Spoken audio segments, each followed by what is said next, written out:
कीर्तन प्रसाद वाटू नका। हॅलो, डॉक्टरची जी जबाबदारी आहे त्याला सूचना आहे तर अनेक स्वयंसेवक वसुली बाजूने पोस्टांमध्ये अगोदर प्रसाद वाटप आहे हे चुकीचं आहे।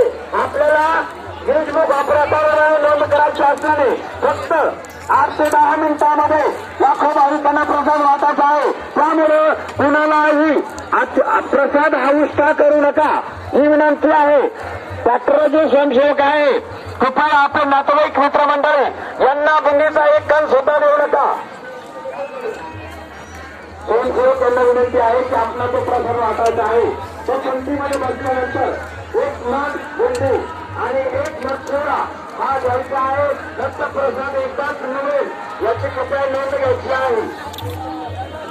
तिथे एक त्याच्याजवळ नका आपण प्रसादाचा काळजी नका उष्ट करू नका।